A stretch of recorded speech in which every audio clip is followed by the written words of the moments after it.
Are the Democrats playing with fire by doing this? Here to score it for us, Fox News contributor Monica Crowley, radio talk show host Leslie Marshall, and Fox News medical contributor, just kind of sobering us all out with a medical view, Dr. Sanara Kumar. Great to see you late.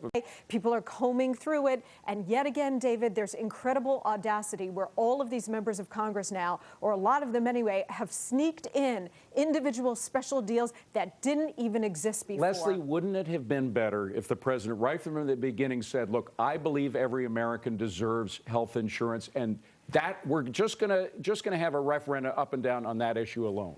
Well, if you remember, David, that's why one of the huge reasons the president was elected. But what happened, much like with Clinton, you all of a sudden have the American people change their minds because of people like us and what we're saying out there on radio and television. Well, and they have a chance to look it over and decide for themselves. Right, but quite frankly, and no offense to my fellow Americans who I love greatly, but we're kind of a lazy country. We don't like to read 2,000 pages. We don't have cliff notes for health care reform. No, I think they're counting on us to read it and tell them what to think. But the rhetoric of a campaign is one thing. People do get, I agree with you, people sometimes get swept up in the rhetoric of the campaign. But when they are more sober after the president has been elected and inaugurated, they do have a chance to think these things over. And I think that's what they've done, and they don't like what they see. Well, I think it depends on what poll you look at. Yesterday, the Wall Street Journal showed 47% approving of and wanting the Obama plan, 9% undecided on that.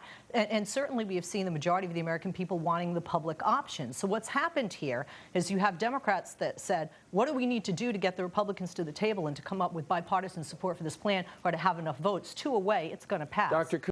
You want to get as little distance between the provider, between the doctors and the patients as possible. You don't want the insurance in there, but you don't want government in there either, Leslie. Well, you know, David, my husband's an orthopedic surgeon. I don't know your specialty, and I own a medical center, so I certainly know the billing reimbursement side. And long before health care reform came along, one of the problems that we've had is there's been a 4% decrease in reimbursements, and not just by the government Medicare, but in the private sector. The bigger the paycheck gets for the president and CEO of Blue Cross, United Healthcare, Pacific Care, Aetna, Cigna, et cetera, the lower the reimbursements get and the amount of tests doctors have to run because of the litigiousness of our society and how much malpractice there is and no caps on those types of programs. This health care reform bill honestly doesn't address that, and that's why, although I support it, I do feel it is a beginning and a first step. But one thing that it does address is, I think in the opposite direction, flexible spending.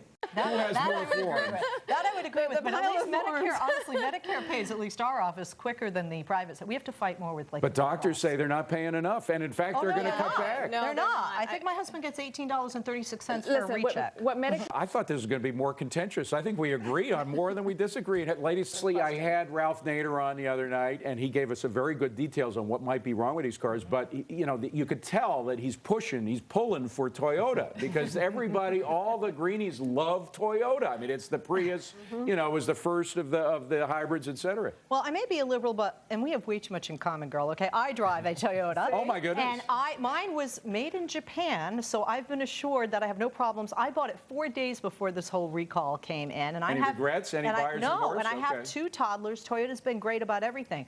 I live in Southern California, as you know. I'm normally not, out here. And in Southern California, there was a guy going 94 miles per hour, and that pedal just stuck and stuck. And they have done so many tests, and they can't redo that. I think a lot of people are looking to Toyota for a big payoff. Well, the CBO, as we've heard of before, as we've said plenty about it, saying the $700 billion TAR program will actually end up costing taxpayers only $109 billion. Looking non-committal. What do you feel on this? Well, I was never in favor of the bailout, because you may laugh, but we have separation of church and state. I like separation of private and public sector. I don't laugh. I think that's a great I'm telling you something. If my companies go down, I'm sure you're not going to write me a check to help me out, and certainly our government isn't going to. I'm going to. Okay, David, I'll remember. I will remember. But I have to learn by my mistakes. Yes. Wall Street and America, if you will, has to learn by their mistakes. Right. And you know what? So does the American auto industry, like Toyota. With you all the way. Leslie and I, this is real bipartisanship here. We're all stop Russia from empowering Iran to develop a nuclear bomb. Let's start with you, Doctor. Oh, boy. Russia's looking at us and saying, hey, you guys have nukes. You high-five your buddies in Israel and in India, even Pakistan. Why can't we, and why can't our buddies Iran? They benefit. So Russia is not going to back down, and a guy like Vladimir Putin is not going to back down, and especially to us. I think whenever it's time for Buy, sell, or hold. We take the names and stories in the news, treat them as if they're stocks. Would you buy, sell, or hold? Well, A&E and Discovery are the front runners to air Sarah Palin's new reality show. But Sarah Palin, daytime talk show host. Leslie, buy, sell, or hold? Sell. One sell. Because how can all of you conservative Republicans have her take I'm the not a country Republican. back and be your president if she's doing a reality show?